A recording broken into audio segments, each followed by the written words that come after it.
थराली विधानसभा के लोकप्रिय विधायक आदरणीय गोपाल राम चड्ढा जी, पूर्व विधायक पूर्व मंत्री आदरणीय राजेंद्र सिंह भंडारी जी, मंडल अध्यक्ष कर्णप्रयाग सुभाष चमोली जी, पूर्व विधायक थराली श्रीमती मुन्नी देवी शाह जी, संस्थापक सदस्य भाजपा श्री जगदीश प्रसाद डिमरी जी, चुनाव प्रभारी आदरणीय वाचस्पति सेमवाल जी, राजेंद्र डिमरी जी चुनाव संयोजक कर्णप्रयाग, अनुज डिमरी जी मुख्य चुनाव अभिकर्ता प्रमुख प्रशासक कर्णप्रयाग दिनेश डिमरी जी, जी नगर पालिका कर्णप्रयाग एवं गौचर के हमारे सभी सभासद प्रत्याशी श्री महिपाल सिंह नेगी जी, पूर्व अध्यक्ष श्रीमती शशि खंडूरी जी, मंडल अध्यक्ष महिला मोर्चा पवित्रा बिष्टू जी, गौचर कांचल भंडारी जी, मनोरमा देवी जी, प्रिंट एवं इलेक्ट्रॉनिक मीडिया के हमारे सभी मीडिया के मित्र, पत्रकार मित्रों एवं छायाकार बंधुओं, ब्रजेश बिष्टू जी, अरुण मैठाणी जी, टीका प्रसाद मैपुरी जी, हमारे जिला महामंत्री भाई राकेश जोशी जी, हमारे सभी आए हुए सभी मेरे यहाँ पर उपस्थित बड़े बुजुर्ग, उपस्थित माताएं बहनें, सभी मेरे नौजवान साथियों, सभी युवा साथियों, मैं सबसे पहले तो आप सब इतनी बड़ी संख्या में शाम होने को है, इतनी बड़ी संख्या में आप सब यहां पधारे हैं और आप सब लोगों ने मेरे यहां पहुंचने पर मेरे और सभी साथियों का स्वागत किया, अभिनंदन किया। मैं भी आप सभी को हाथ जोड़कर सर झुकाकर प्रणाम करता हूं, आप सबका अभिनंदन करता हूं। मां अलकनंदा और पिंडर की इस पवित्र भूमि पर आप सभी के बीच में आकर मुझे अत्यंत हर्ष की अनुभूति हो रही है। इस समय ठंड का मौसम चल रहा है, ठंड हो रही है। मैं अभी भाई अनिल नौटियाल जी से और हमारे गोपाल राम चड्ढा जी से गाड़ी में मैथुर जी से पूछ रहा था कि कितनी ठंड हो रही है, तो ये कह रहे थे कि शाम सवेरे ज्यादा हो रही है, दिन में थोड़ा कम हो रही है, लेकिन मौसम ऐसा है, ठंडा है। लेकिन इस ठंड में भी आप सभी के उत्साह और जोश ने माहौल में गर्मी पैदा कर दी है ना। आपका ये उत्साह देखकर, आपका ये जोश देखकर साफ पता चल रहा है कि आप सब लोगों ने यहां कर्णप्रयाग पालिका से गणेश शाह को और गौचर से अनिल नेगी को जिताने का फैसला कर लिया है, कमल खिलाने का फैसला कर लिया है। और आप सब 23 तारीख वोटिंग के दिन का इंतजार कर रहे हैं। क्यों मैं ठीक कह रहा हूं? तो जोर से बोलिए ना जरा। चलिए ठीक है भाइयों बहनों, आप सभी के बीच में आज मैं कर्णप्रयाग और गौचर के निकाय चुनाव में दोनों ही प्रत्याशियों को विजय बनाने के लिए आप सभी का आज आशीर्वाद और समर्थन मांगने के लिए आप सबके बीच में आया हूं। क्योंकि जब देश और प्रदेश के साथ साथ निकायों में भी भाजपा की ट्रिपल इंजन की सरकार होगी तो काम 3 गुना तेजी से होंगे और इस क्षेत्र के विकास को नए पंख लगेंगे। भाइयों बहनों, आदरणीय प्रधानमंत्री मोदी जी ने यही बाबा केदार की भूमि से कहा था कि 21वीं सदी का तीसरा दशक उत्तराखंड का दशक होगा। इसका अर्थ है कि उनके मुख से निकले हुए कोई सामान्य शब्द नहीं थे, ये शिव रूपी शब्द थे और इन शिव रूपी शब्दों को साकार करते हुए हमारी सरकार पूरे प्रदेश के विकास के लिए तेजी से काम कर रही है, विकास को गति देने का काम कर रही है।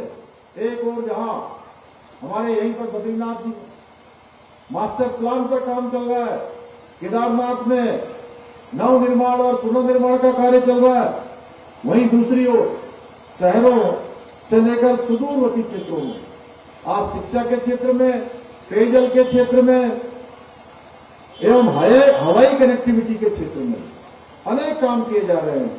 अभी अनिल नौटियाल जी बोल रहे थे, गौचर के लिए हमने हवाई सेवा प्रारंभ कर दी। आने वाले समय में हम इसको छोटी कनेक्टिंग फ्लाइटों से भी जोड़ने वाले हैं। चार धाम परियोजना के अंतर्गत अभी मैं पूछ रहा था कि यहां से ऋषिकेश पहुंचने में अभी कितना टाइम लगता है, तो आपने कहा 3-3.5 घंटे लगते हैं। आने वाले समय में ये जब रेल परियोजना पूरी हो जाएगी तो आप सब केवल 2 घंटे में यहां से ऋषिकेश पहुंच जाएंगे। भाइयों बहनों, एक बहुत आना जाना बहुत सरल हो जाएगा, बहुत सुगम हो जाएगा। ये चार धाम परियोजना जिसमें ऑल वेदर रोड बन रही, बनकर लगभग अब तैयार हो गई अंतिम चरण में। 12,000 करोड़ की लागत से सड़कों का निर्माण भी अंतिम चरण में पहुंच चुका है। आज उत्तराखंड के हर जिले में एक मेडिकल स्थापित करने के साथ साथ प्रदेश में 20 मॉडल डिग्री कॉलेजों की स्थापना के क्षेत्र में भी काम कर रहे हैं। आज उत्तराखंड ऐसा पहला राज्य बन चुका है जहां सरकार की तरफ से हेली एम्बुलेंस सेवा शुरू कर दी है।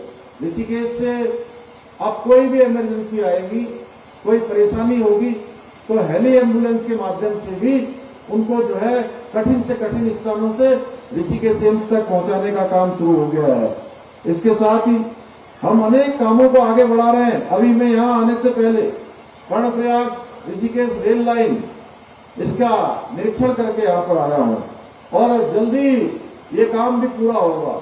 हमने कहा है कि 2026 तक इसके पहले चरण के काम की शुरुआत पूरा होने पर इसको शुरू कर दिया जाए और हमारा ये सपना आपने प्रधानमंत्री मोदी जी के नेतृत्व में साकार हो रहा है। भाइयों बहनों, ऐसे ऐसे काम हो रहे हैं जिसके बारे में कभी कोई सोचता भी नहीं था।